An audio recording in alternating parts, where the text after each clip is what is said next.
तो आइए शुरू करते हैं आंकड़े मारे फैसला आपका। मैं हूं मनोज मनु। बात आज राजधानी दिल्ली की। आज जितना गर्म सूरज रहा उससे ज्यादा गर्मी सियासी गलियारों में रही। एनडीए और इंडिया गठबंधन के तमाम बड़े नेता आज दिल्ली में मौजूद रहे। बिहार से तो दोनों गठबंधनों के नेता एक ही प्लेन में साथ साथ बैठकर दिल्ली पहुंचे। दोनों गठबंधनों की आज दिल्ली में बैठक हुई। एनडीए की मीटिंग शाम करीब 4 बजे हुई, जबकि इंडिया गठबंधन ने शाम 6:30 बजे बैठक शुरू करने के बाद लंबा मंथन और चिंतन किया। एनडीए की बैठक में सर्वसम्मति से नरेंद्र मोदी को अपना नेता चुना गया है। अब 7 जून को एनडीए के सांसदों की दिल्ली में बैठक होगी और 7 जून को ही सरकार बनाने का दावा भी पेश किया जाएगा। दूसरी तरफ इंडिया गठबंधन की बैठक में सारा मंथन इसी बात पर हुआ कि सरकार आखिर कैसे बनाई जाए। ये बात अलग है कि जिन दो दलों के इंडिया गठबंधन को उम्मीद थी, वो दोनों ही दल अब नरेंद्र मोदी को अपना नेता चुन चुके हैं। इंडिया गठबंधन की बैठक के बाद कांग्रेस अध्यक्ष खड़गे ने कहा है कि प्रधानमंत्री मोदी जनमत को नकारने की कोशिश करेंगे। ये बयान अपने आप में अनूठा है, क्योंकि जनमत यदि किसी के पास नहीं है तो वो इंडिया गठबंधन के पास नहीं है और इसी के इर्द गिर्द सारी चीजें घूम रही हैं। लेकिन इन सब के बावजूद भी इंडिया गठबंधन अब भी चर्चा कर रहा है, अब भी बयान दे रहा है कि उम्मीद बाकी है। लेकिन एनडीए गठबंधन कहता है कि विपक्ष की उम्मीदें खत्म हो गई है, क्योंकि हम सरकार बनाने जा रहे हैं। इन्हीं सब मामलों को लेकर कई सारे सवाल हमने लोगों से पूछे हैं, लोगों ने उसका जवाब भी दिया है। हम आपको सामने बताएंगे कि आखिर कौन सा सवाल है और कितनी राय लोगों ने अपने दी है। इन सब के बीच पहला सवाल, 2024 के जनादेश के लिहाज से सरकार बनाने का पहला हक किसका बनता है? बीजेपी 61%, कांग्रेस 15%, एनडीए 12% और इंडिया गठबंधन 10%। और 2% लोग ऐसे थे जो इस पूरे मामले पर कहना नहीं चाहते थे।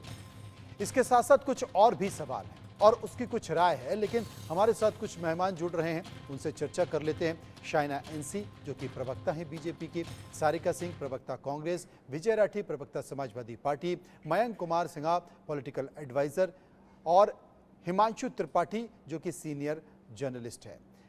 सबसे पहले सारिका जी के पास चलता हूं। सारिका जी, क्या मानते हैं? जो हमने सवाल लोगों से पूछा उसमें 61% लोग मानते हैं कि सरकार बनाने का पहला हक तो एनडीए का ही बनता है, बीजेपी का बनता है।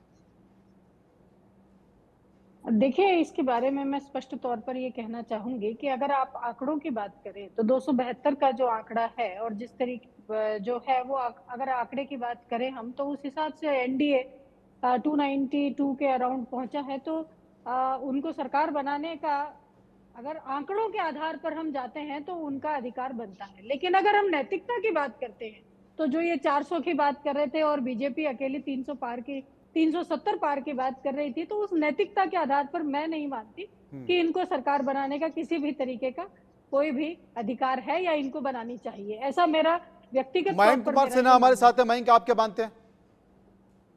देखिए, सबसे बड़ी बात यह है कि जो पार्टी इतनी पुरानी है वो डबल डिजिट में रह गई और 295 सीटों का दमखम रख रही थी कि 295 सीटें हम लेके आएंगे।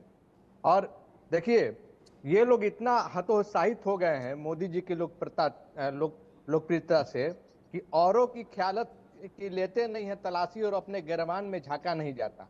तो ये दूसरों की तलाशी लेने में व्याकुल है। अरे अपने गिरबान में झांकिए कि आपको जनता ने क्या मैंडेट दिया है। आप 99 सीट पर सिमट के रह गए। विजय राठी, आप क्या पार्टी विजय राठी आप क्या कहेंगे? 240 सीटें लेके आई। मैं अभी मनोज जी, मैं कुछ कहूं? सब लोगों को मेरा नमस्कार। सबसे पहले जी शाइना जी, मैं आता हूं आपके पास जी। इतने लोकप्रिय हैं मोदी जी की लोकप्रियता बताने में मयंक सिन्हा जी को 3 बार लोकप्रिय कैसे बोला जाता है वो बोलना पड़ा। वो सामने नहीं बोल रहे थे, मैं भी सुनना चाह रहा था कि कितने लोकप्रिय हैं। और जितना इनसे सवाल तो ये पूछना चाहिए ना अभी कि जो 400 पार, पहले तो उसका जवाब देना। वो कौन सी चीज थी आपकी 400 पार, उस पर जवाब दें। और लोग चलिए, आपने जो सवाल पूछा वो हम पूछ लेंगे। हमारे साथ 2 मेहमान और जुड़ गए हैं। शाइना जी भी हमारे साथ जुड़ गई हैं और हिमांशु त्रिपाठी हमारे साथ जुड़ गए हैं, उनसे हम चर्चा करेंगे। लेकिन सर्वे का दूसरा सवाल, लोकसभा चुनाव नतीजों के बाद प्रधानमंत्री पद के लिए आपकी पहली पसंद क्या है? 71% लोगों ने कहा नरेंद्र मोदी 19% लोगों ने कहा राहुल गांधी, 4% लोगों ने कहा नीतीश कुमार और 1% लोग चंद्रबाबू नायडू का नाम ले रहे थे। 3% लोग अखिलेश यादव के बारे में जिक्र कर रहे थे और 2% लोग इस पर कुछ भी कहना नहीं चाहते। शाइना जी, दोनों सवालों का जवाब। देखिए, सबसे पहले तो मैं ये कहूंगी, ये लोग जो चर्चा कर रहे हैं उनको पहले आंकड़े देखने चाहिए। कहाँ है 240 और कहाँ है जहां 90 पार। और बड़ी बड़ी बातें करते हैं कि हमने क्यों नारे घोषित की है। मैं बोलना चाहती हूँ कि जब कोई भी जंग में आप जाते हो तो आपके सिपाही को आप प्रेरणा कैसे देते हैं, ये कह के कि हार और जीत होते रहती है लेकिन हम जीत के तरफ जा रहे हैं। हर एग्जाम में क्या आपको 100% मार्क्स मिलते हैं? कभी कभार 90 और 80 भी मिलता है, लेकिन इसका मतलब नहीं है हार, इसका मतलब है डिस्टिंक्शन। और जनता का जनादेश को हम स्वीकार करते हैं। हमने ईवीएम्स की बात नहीं की, हमने एग्जिट पोल्स की बात नहीं की, हमने किसी के ऊपर ब्लेम गेम नहीं खेला। और स्पष्ट रूप से आज जो एनडीए के पास ऑलमोस्ट 300 है सीट्स, तो क्लियर मैंडेट, क्लियर हक, क्लियर सरकार मोदी 3.0 बनेगा। भारतीय जनता पार्टी एनडीए का अलायंस, मोदी जी बनेंगे प्रधानमंत्री और स्वाभाविक रूप से एक विकसित भारत और इस सपना को स्वीकार करने के लिए जो हमारे अलायंस पार्टनर्स हैं, जो यही चाहते हैं देश की प्रगति, चाहते हैं कि ये डेवलपमेंट न रुके, चाहते हैं कि इंफ्रास्ट्रक्चर प्रोजेक्ट्स उसी रफ्तार से चले जिस रफ्तार से बिल्कुल। चल और रहे, शाइना जी, चाहते आपने हैं जिन कि बातों ये का जिक्र आर्थिक किया, दृष्टि आपने से जिन बातों का जिक्र किया वो तस्वीर भी दिखाई दे रही है। हिमांशु त्रिपाठी साहब, शाइना जी ने साफ तौर पर कहा एक बड़ा नंबर है, 240 नंबर कोई कम नहीं होते। इसके साथ साथ इंडिया गठबंधन जिन लोगों को टकटकी निगाह से देख रहा था, जिसमें नीतीश कुमार और आंध्र प्रदेश के होने वाले मुख्यमंत्री भी हैं, वो दोनों साफ तौर पर नरेंद्र मोदी को अपना नेता मान चुके हैं। यानी कि नंबर गेम की अब कोई बात ही नहीं है, बहुमत उनके पास है, राष्ट्रपति के पास जाने वाले, शपथ ग्रहण होने वाले। कहीं कोई तकलीफ परेशानी आपको दिखाई देती है? इसमें कहीं कोई दिक्कत नहीं है। और नंबर गेम अगर विपक्ष के पास होता तो फिर ये नैतिकता की बात नहीं करते, कोई बात नहीं करते और सीधे दावा पेश करते और सरकार बनाते। क्योंकि इनके पास नंबर गेम है नहीं, जनादेश सीधे सीधे एनडीए को मिला है, तो सरकार भी एनडीए की ही बनेगी, मोदी के नेतृत्व में बनेगी। आज जरूर आसमान में जब प्लेन उड़ा तो एक अफवाह उड़ी, क्योंकि नीतीश और तेजस्वी साथ साथ नजर आए प्लेन में, लेकिन धरातल पर जब जमीन पे उतरा तो ठीक उसी तरह से जिसे जनादेश मिला है। और धरातल की अगर बात करें तो धरातल यही है धरातल पर कि बीजेपी और उसका गठबंधन बहुमत में है, और जो बहुमत में रहेगा वही देश पर राज करेगा। तो बहुमत में बीजेपी और गठबंधन है तो निश्चित रूप से मोदी जी ही प्रधानमंत्री बनेंगे।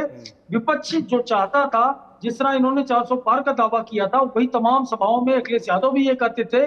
जैसे यूपी की बात करें तो यूपी में बेशक उनको सीटें ज्यादा मिली है, लेकिन बात ये करते थे अखिलेश यादव कि एक जगह केवल बीजेपी लड़ रही है, बाकी 19 जगह हमारी एक तरफा जीत हो रही।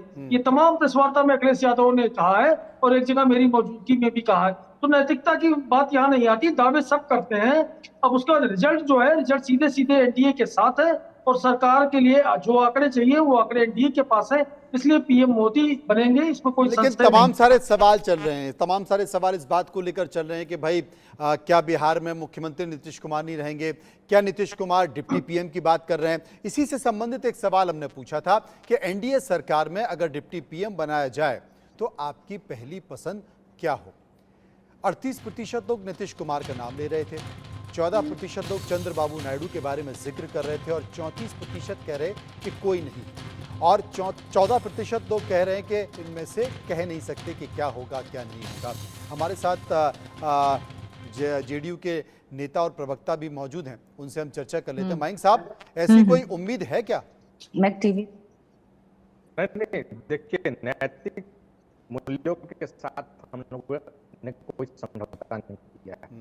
बिना आपको कुछ जो हम लोगों का नेचुरल अलायंस है। असल में मयंक साहब, ये सवाल मैंने आपसे पूछा, लेकिन तकनीकी खराबी ये हो गई या पता नहीं क्या समय का है, आवाज ही नहीं आ रही है और मुझे लगता है कि कुछ दिखाई भी नहीं दे रहा है कि ऐसा होगा कि नहीं होगा। विक्रम राठी हमारे साथ मौजूद है। विक्रम, आप क्या मानते हैं? विजय राठी जी। देखिए, मैं एक चीज बता दूं आपसे, मुझे समय दे देना, फिर उसके बाद 6 समय निकालते 80% आ जाएगा। मुझे पहले लगता था शायद प्रधानमंत्री जी की डिग्री फर्जी है। ये काम ऐसे हुआ कि 543 में से 33 पे आदमी पास होता, वो 272 भी नहीं है, अब 240 आ गए तो ग्रेस से पास हो गए हैं। जी, आपकी भी शायद कुछ तकनीकी परेशानी आ रही है आवाज़ में। अपने सहयोगी से कहूंगा कि जरा इनकी आवाज़ ठीक करें। शायना जी, ऐसी कोई स्थिति है कि उप प्रधानमंत्री जैसी बात कोई चल रही है, या बीजेपी मानेगी या मोदी जी मानेंगे, या बस मंत्रिमंडल के सहयोगी के तौर पर, विभागों के तौर पर आप रहेंगे साथ? देखिए, कोई स्पेकुलेशन में जाने की आवश्यकता नहीं। मुझे लगता है सर्वप्रथम ये समझ लीजिए कि ये एनडीए का अलायंस है क्या। जब प्रधानमंत्री कहते हैं कि देश सर्वप्रथम, उसके बाद पार्टी, उसके बाद इंडिविजुअल, और पूरे सोच समझ के साथ भारत को जिस रफ्तार और गति के साथ लेके जाना है, मुझे लगता है ये निजी सवालों के बारे में न करते हुए चर्चा ये समझना चाहिए कि देखिए, मैंडेट में कम ज्यादा आता है, लेकिन जो जीता वो वही सिकंदर, वोट शेयर और कौन से मार्जिन से हमारी हार जीत हुई, इसके ऊपर विश्लेषण होगा। भारतीय जनता पार्टी एकमात्र पार्टी है जहां समझ लीजिए कि हमारी कोई फुटप्रिंट नहीं है। जैसे उड़ीसा, कितना मेहनत किया और वहां सरकार बनी। आप देखिए वोट शेयर केरला में, तमिलनाडु में, वेस्ट बंगाल में, आप बात कीजिए तेलंगाना, आंध्रा का। तो ये सब चीजों को लेके प्रधानमंत्री ने ठान लिया है कि जो जो प्रदेश पूरे देश में जहां काम करने की आवश्यकता है, जनधन हो, मुद्रा बैंकिंग हो, आवास योजना हो, आयुष्मान भारत हो, एक एक व्यक्ति तक मिले। और जब हम कहते हैं सबका साथ, सबका विकास, सबका प्रयास, इसका मतलब है कि एनडीए के सभी घटक दल, सभी अलायंस पार्टनर्स इस विजन प्लान में सहमति दें। सारिका जी, उनके तरफ आप इंडिया अलायंस की बात करते हैं तो वहां गणित को छोड़ के, सत्ता का मोह माया को छोड़ के उनका कोई एजेंडा नहीं है। जी सारिका जी, असल में गठबंधन की बहुत सारी मजबूरियां होती हैं, और अगर एनडीए के पास देखा जाए तो गठबंधन की मजबूरियां कम हैं, लेकिन अगर इंडिया गठबंधन के पास देखा जाए तो इतनी सारी गठबंधन की मजबूरियां खड़ी हुई थी कि सरकार चलाना बहुत मुश्किल हो जाएगा। हालांकि अभी कोई गुंजाइश नहीं है। आप क्या मानते हैं? मनोज जी, आप मुझे थोड़ा सा वक्त दीजिए, मैं शायद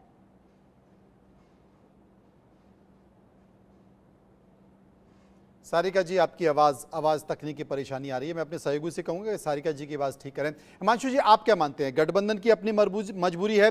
गुजरात से लेकर दिल्ली तक का सफ़र अब तक का देश के प्रधानमंत्री नरेंद्र मोदी के सामने ऐसी कोई मजबूरी दिखाई नहीं दी, और यही कारण है कि अपने 10 साल के कार्यकाल में उन्होंने एक लकीर खींचने की कोशिश की, चाहे वो विकास से जुड़ी हो, चाहे वो संकेतों से जुड़ी हो, चाहे वो संघ और संगठन के एजेंडे से जुड़ी हुई। लेकिन अब आप गठबंधन में हैं तो आप मानते हैं कि एक चुनौती होगी सबको साथ में लेते हुए, सबके मन की बात को समझते हुए अपने मन की बात करना।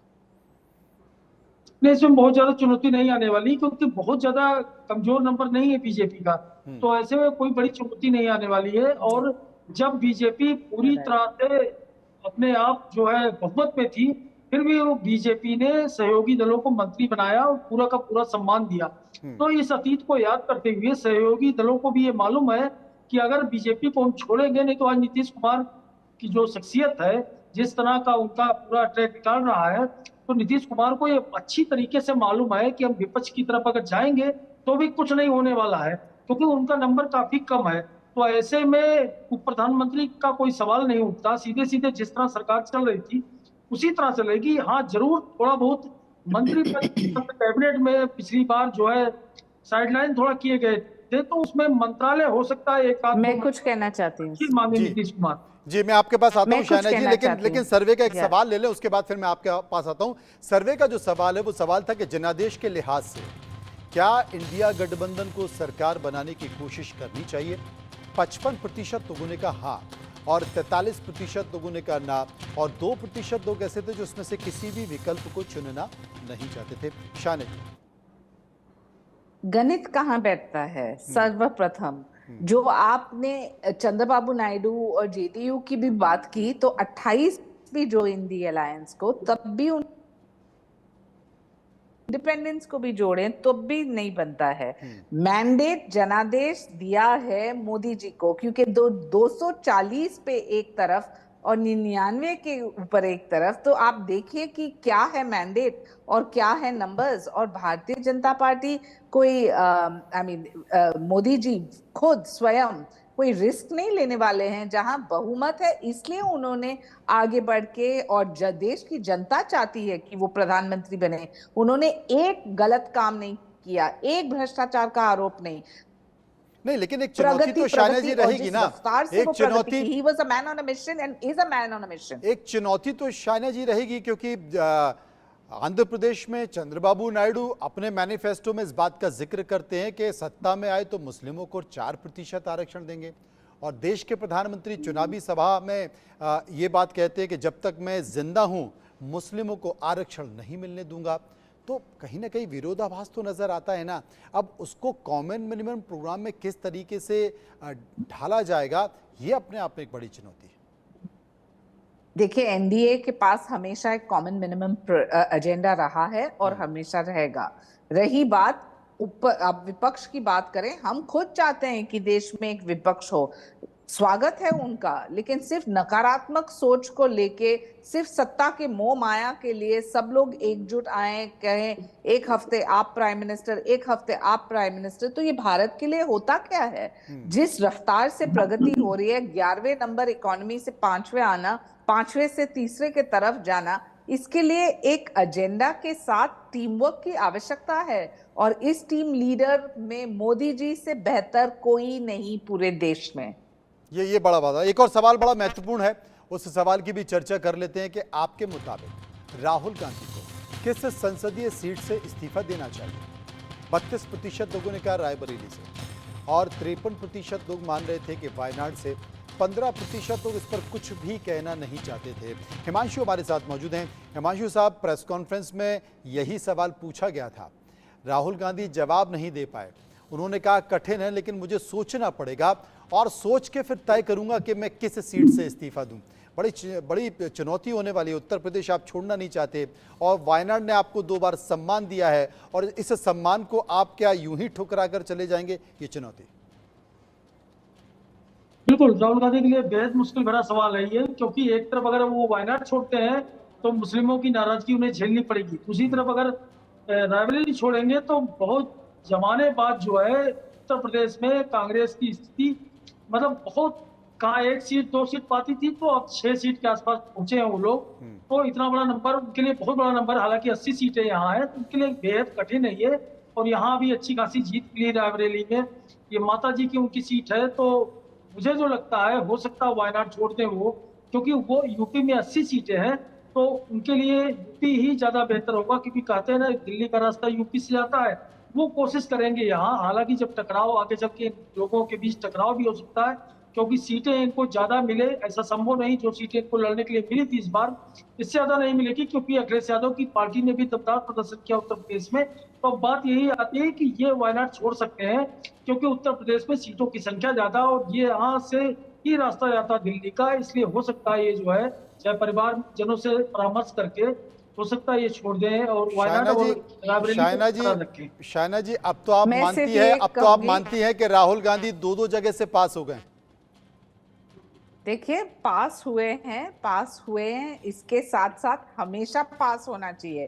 तो मैं यही सलाह दूंगी एक शुभचिंतक के रूप में, आप वो कंस्टिट्यूंसी चुनिए जहां आप जाने वाले हैं और जहां आप सेवा करने वाले हैं। प्रधान सेवक के रूप में जो आप सिर्फ एक बार 5 साल में जाना चाहते हैं, तो ये आप अन्याय कर रहे हैं जनादेश के साथ। तो जनता को फॉर ग्रांटेड मत लीजिए, लेकिन शायना सोच जी समझ के, because this is the politics of performance. If you don't perform you will perish. Shaina ji, Modi ji तो बहुत नजदीक रहे बनारस के, उन्होंने तो वहाँ विकास भी किया, काम भी किया, बावजूद इसके उतने वोट नहीं मिल पाए जितने मिलने चाहिए। और जिस कांग्रेस नेता को एक अदना सा कांग्रेस नेता मान रहे थे, बड़ी टक्कर दी है उसने।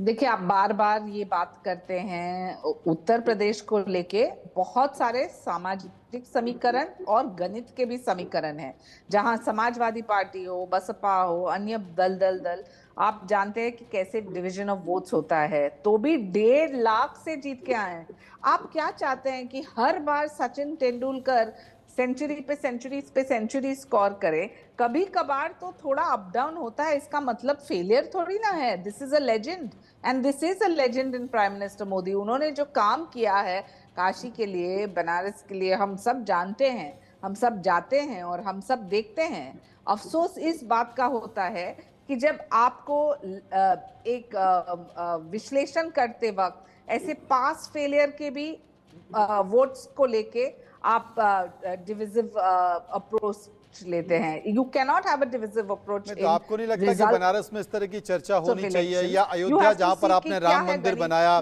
अयोध्या जहां पर राम मंदिर बनाते हुए पूरे देश में एक अलख जगाने की कोशिश की, वही अयोध्या हो पाए, और आप कहते हैं कि मतलब जिक्र भी ना किया जाए, चर्चा भी ना की जाए? ना, मैंने नहीं कहा जिक्र मत कीजिए, मैंने बोला आप जजमेंट पे मत आइए कि 1.5 लाख वोट मिले या 3 लाख वोट मिले, या कम है या ज्यादा है। जो जीतता वही सिकंदर। और क्यों नहीं जीते, आपको पता है हमारे मुंबई में एक सीट हम जीते 40 वोट से।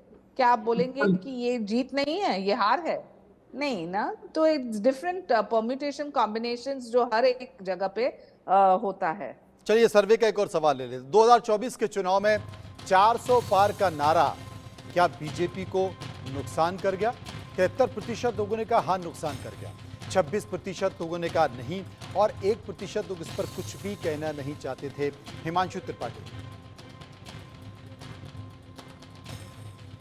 नुकसान किया है, और खासतौर से उत्तर प्रदेश की अगर बात करें तो उत्तर प्रदेश में जो बहुजन समाज पार्टी का जो वोटर था वो पूरा का पूरा जो है एनडीए गठबंधन में शिफ्ट हो गया। अब कई सीटों की व्यक्तिगत जानकारी मुझे है, जिससे अगर आगरा की सीट की बात करें तो आगरा के संसदीय इतिहास में जब से आजादी के बाद आज तक चुनाव हुए हैं हमेशा बीएसपी नंबर 2 पे रही है, लेकिन इस बार बीएसपी दूर दूर तक कहीं नजर नहीं आई, और पहली बार जो है करीब 3 लाख वोट समाजवादी पार्टी ने हासिल किया। इसी तरह अयोध्या सीट पर तमाम सीटें ऐसी है तो जहां बसपा एकदम समाप्त सी हो गई, बर्बाद हो गई बसपा।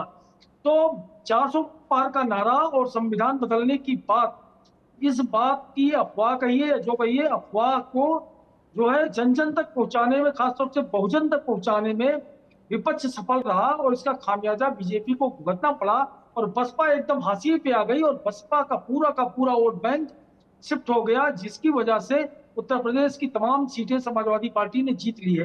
वरना नजारा कुछ और होता, और ये जो आंकड़े दिख रहे हैं ये आंकड़े एकदम अलग होते, और बीजेपी अपने दम पे अकेले बहुमत में नजर आती। लेकिन ये 400 पार का नारा जो है निश्चित रूप से नुकसान दिया है, और इसको कई शायना जी, ये नारा क्या वाकई 400 पार का ये हकीकत का नारा था, या कार्यकर्ता में उत्साह पैदा करने के लिए बस यूं ही कह दिया गया? मुझे लगता है कि बेंचमार्क थोड़ा ऊंचा था, लेकिन इसका मतलब नहीं कि कार्यकर्ता को प्रेरणा नहीं मिलती है या इंथुजियाज्म कम होना चाहिए। कभी कभी जैसे कि मैंने कहा, स्कूल के एग्जाम में आपको 100% मिलते हैं, 90% मिलते हैं, 80%, लेकिन फर्स्ट क्लास डिस्टिंक्शन तो फर्स्ट क्लास डिस्टिंक्शन है। तो हार जीत में भी ये तुलना करना कि आपने नारा दिया और आपका नहीं हुआ, आप नहीं देख रहे हैं कि हमारी हालत कांग्रेस जैसे 100 पे नहीं है, 100 के ऊपर 150 होता है, 150 के ऊपर 200, और 200 के ऊपर होता है 240। तो ऐसा नहीं है कि ये परफॉर्मेंस कुछ रिजेक्ट परफॉर्मेंस है। ऐसा तो नहीं कि कार्यकर्ता ये सोच रहे थे कि दिल्ली आजकल सुन ही नहीं रही है, और अगर 400 पार आ गया तो ऐसा ना हो कि सुनने की गुंजाइश ही खत्म हो जाए, तो कार्यकर्ताओं ने कहा थोड़ा थमा जाए। ना, मुझे नहीं मुझे ये आपका विश्लेषण हो सकता है, आपकी सोच हो सकती है। भारतीय जनता पार्टी के पास 11 करोड़ कार्यकर्ता हैं, और आप देखिए कि 2014 में मोदी जी को 17 करोड़ वोट मिले, 2019 में 22 करोड़ वोट मिले, और 2024 में उससे भी ज्यादा मिला। तो ये हार जीत में जो है, एवरी कंस्टिट्यूंसी इज डिफरेंट। कौन जीता है, क्या है मार्जिन, कौन सब खड़े थे, क्या था समीकरण, ये सब चीजों के ऊपर भारतीय जनता पार्टी जरूर विश्लेषण करेगी। और कौन कह रहा है कि हम इंट्रोस्पेक्ट नहीं करने वाले हैं, लेकिन इसका मतलब नहीं कि हमारी हार हुई है, हमारी जीत है, और बहुत गर्व से कहते हैं कि 8 तारीख को देश का प्रधानमंत्री जब बीजेपी विश्लेषण करेगी तो उसमें कई चौंकाने वाली चीजें भी निकल कर आएंगी। सर्वे का एक और